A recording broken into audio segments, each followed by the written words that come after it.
नमस्कार। उत्तर प्रदेश में पंचायत चुनाव होने हैं, लेकिन उससे पहले एक बहुत बड़ी खबर सामने आई है। दरअसल ओम प्रकाश राजभर ने ये बात साफ तौर से कही है कि उन्होंने केंद्र को प्रस्ताव भेजा जा चुका है इस बात को लेकर कि जिला पंचायत अध्यक्ष का चुनाव और जो ब्लॉक प्रमुख का चुनाव होता है वो सीधे तौर पर जनता से कराया जाएगा। और अगर ऐसा होगा तो इससे कितना फर्क पड़ेगा उत्तर प्रदेश के जो ग्रामीण राजनीति है उसमें और राजनेताओं में, ये हम आज समझेंगे। हमारे साथ चंद्रकांत जी मौजूद हैं। चंद्रकांत जी, जो प्रस्ताव भेजा गया है ओम प्रकाश राजभर की तरफ से या फिर उत्तर प्रदेश की सरकार की तरफ से, उससे जो ग्रामीण राजनीति है उसमें क्या प्रभाव पड़ेगा? देखिए, इस बात की चर्चा है कि उत्तर प्रदेश में जो पंचायत चुनाव है उसमें ब्लॉक प्रमुख और जिला पंचायत अध्यक्ष का चुनाव सीधे जनता से कराने का प्रस्ताव केंद्र को भेजा गया है। दरअसल ओम प्रकाश राजभर जो पंचायती राज मंत्री हैं उत्तर प्रदेश के, उन्होंने शुक्रवार के दिन मुख्यमंत्री योगी आदित्यनाथ से मुलाकात की थी। उस मुलाकात की तस्वीर भी आप देख रहे हैं।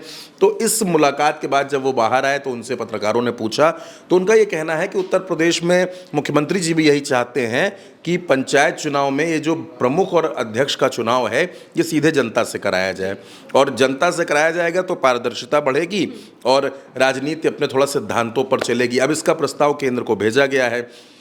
3 जून आने वाली 3 जून को योगी आदित्यनाथ कैबिनेट की एक बड़ी बैठक है। माना यह जा रहा है उस कैबिनेट बैठक में भी इसके बारे में कोई ना कोई खबर आ सकती है, पहली बात। दूसरी बात यह है कि इस बात की 90% उम्मीद है लोगों को कि इस प्रस्ताव को मंजूरी मिल जाएगी, और अगर मंजूरी मिल जाती है तो मैं आपसे ये कह सकता हूँ कि ये उत्तर प्रदेश की राजनीति में 2027 से पहले एक बहुत बड़ा सियासी परिवर्तन हो सकता है।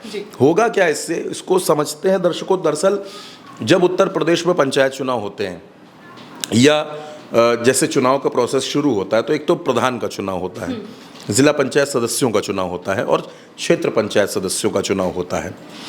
आप ये मानकर चलिए कि एक ज़िले में कम से कम 15 ब्लॉक हैं उत्तर प्रदेश में। जो अभी का आंकड़ा है वो 826 ब्लॉक का है, और इसके अलावा जो जिला पंचायत अध्यक्ष बनते हैं वो 75 बनते हैं। अब ये कहा जा रहा है कि क्योंकि परिसीमन होना है तो परिसीमन के बाद उत्तर प्रदेश में 75 नए ब्लॉक हो जाएंगे, यानी अब ब्लॉक हो जाएंगे 901 के आसपास, और ऐसे ही करीब करीब 500 प्रधान बढ़ेंगे उत्तर प्रदेश में। प्रधान उत्तर प्रदेश में 58,000 से ज़्यादा बनते हैं। उत्तर प्रदेश में जो ब्लॉक प्रमुख चुने जाते हैं उनको बीडीसी चुनते हैं, क्षेत्र पंचायत के सदस्य उनको वोट करते हैं और वो ब्लॉक प्रमुख बने जाते हैं। जिला पंचायत अध्यक्ष में भी यही होता है, जिला पंचायत सदस्य वोट करते हैं और वो जिला पंचायत के अध्यक्ष बनते हैं। पहले उत्तर प्रदेश में क्या होता था कि जिला पंचायत के उपाध्यक्ष भी बनते थे और ब्लॉक प्रमुख के साथ साथ 2 प्रमुख और बनते थे, ज्येष्ठ ब्लॉक प्रमुख, कनिष्ठ ब्लॉक प्रमुख। इन पदों को मायावती की सरकार में खत्म कर दिया गया। पहले जिला पंचायत अध्यक्ष को लाल बत्ती मिलती थी, वो भी खत्म कर दिया गया। अब जिला पंचायत का अध्यक्ष मतलब जिले का प्रथम नागरिक।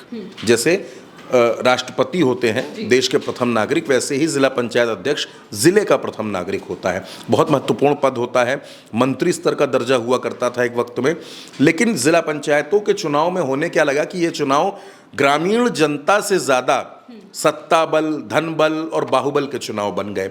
मतलब जिला पंचायत सदस्य के, आप जो भी दर्शक इस चर्चा को देख रहे होंगे वो ये जानते हैं कि जिला पंचायत सदस्य का एक एक वोट 20 से 25, 30 लाख में बिकने लगा। मतलब वोट के बदले कीमत वसूली जाने लगी। ऐसे ही क्षेत्र पंचायतों में हुआ। क्षेत्र पंचायत सदस्य वोट देने का 2 लाख से 5 लाख तक लेने लगे। अच्छा, ऐसा नहीं कि आप एक बार अध्यक्ष बन गए तो फिर आप 5 साल का कार्यकाल पूरा कर ही लेंगे। मान लीजिए आप किसी एक्स नाम की पार्टी से चुने गए, आज उसकी सरकार है, लेकिन 1 साल बाद वो सरकार चली गई, सत्ता परिवर्तन हो गया।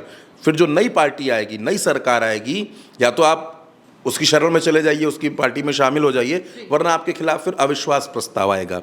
और ये अविश्वास प्रस्ताव वही सदस्य लाएंगे जिन्होंने कल को आपको वोट दिया होगा। फिर क्या होता है उसमें, फिर पैसे का खेल चलता है। ये देखिए, ये लोकतंत्र में, भारतीय राजनीति में ये एक बड़ी शर्मनाक बात है कि जिला पंचायत अध्यक्ष और ब्लॉक प्रमुख को चुने जाने के लिए इस तरीके का धनबल चलता है, बाहुबल चलता है, सत्ता का दबाव चलता है, पुलिस का दबाव चलता है, और उसके बाद ये चुनाव होता है। और इसीलिए मैं ये कह रहा हूँ कि अगर ये फैसला होता है तो ये फैसला वाकई बहुत अच्छा फैसला होगा और इससे उत्तर प्रदेश की राजनीति में एक बड़ा बदलाव आएगा। ये बदलाव तो आप देखेंगी सैद्धांतिक तौर पर या शुचिता के तौर पर, लेकिन राजनीतिक परिवर्तन भी आएगा।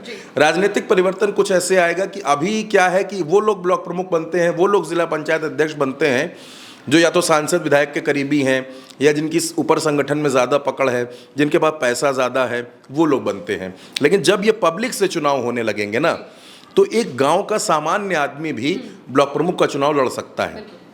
जैसे विधायक का चुनाव कोई भी लड़ सकता है, सांसद का चुनाव लड़ सकता है, तो वैसे ही ब्लॉक प्रमुख का चुनाव गांव के लोग लड़ पाएंगे, जिला पंचायत अध्यक्ष का चुनाव लड़ पाएंगे। अभी क्या होता है, ब्लॉक प्रमुख कौन बनता है? या तो विधायक जी की पत्नी, विधायक जी के भाई, उनके बेटे, उनके परिवार के बाकी लोग, और ऐसे ही जिला पंचायत अध्यक्ष में होता है। तो इस तरीके की राजनीति खत्म होगी। जो लोग गांवों में असल मायनों में सेवा कर रहे हैं, संघर्ष कर रहे हैं, लोगों के बीच में हैं, उनको आगे बढ़ने का मौका मिलेगा, वो आगे बढ़ करके चुनाव लड़ सकेंगे। तो ऐसे में वो जो एक परंपरागत पॉलिटिक्स चली आ रही है, परिवारवाद की राजनीति चली आ रही है, या अपने नौकर को ब्लॉक प्रमुख बना दिया, अपने घर में खाना बनाने वाले को ब्लॉक प्रमुख बना दिया है, बहुत से, मैं ऐसे 50 ब्लॉक के नाम आपको गिना सकता हूं जहां पर आज़ादी के बाद से ऐसे ही प्रमुखी चली आ रही है और कभी नहीं गई। क्यों? क्योंकि पब्लिक से चुनाव होता नहीं है। चुनाव होता है धनबल का, बाहुबल का, पैसों का, तो उसमें वो भारी पड़ जाते हैं, जिसकी सत्ता होती है उसके साथ खड़े हो जाते हैं। तो ऐसे में अगर उत्तर प्रदेश में ये फैसला होता है, ये आदेश आ जाता है कि अब उत्तर प्रदेश में अध्यक्ष और ब्लॉक प्रमुख के चुनाव पब्लिक से होंगे, ऐसे सदस्यों से नहीं होंगे, वोटिंग से होंगे, तो ये उत्तर प्रदेश की राजनीति में अब तक एक सबसे बड़ा और एक मुझे ऐसा लगता है कि एक बड़ा परिवर्तन लाने वाला फैसला बन सकता है। जी बिल्कुल। और जैसा कि चंद्रकांत जी ने कहा कि एक बड़ा परिवर्तन का फैसला भी हो सकता है। हालांकि केंद्र अब इस प्रस्ताव पर मुहर लगाती है या नहीं लगाती है, ये हमें आने वाले वक्त में पता चलेगा। लेकिन अगर ऐसा होता है तो उत्तर प्रदेश की राजनीति में अच्छा खासा परिवर्तन हमें देखने को मिल सकता है। हालांकि आप इस चर्चा को लेकर क्या सोचते हैं, हमें कमेंट करके जरूर बताइएगा। मैं हूं महिमा और आप देखते रहिए भारत एक सोच।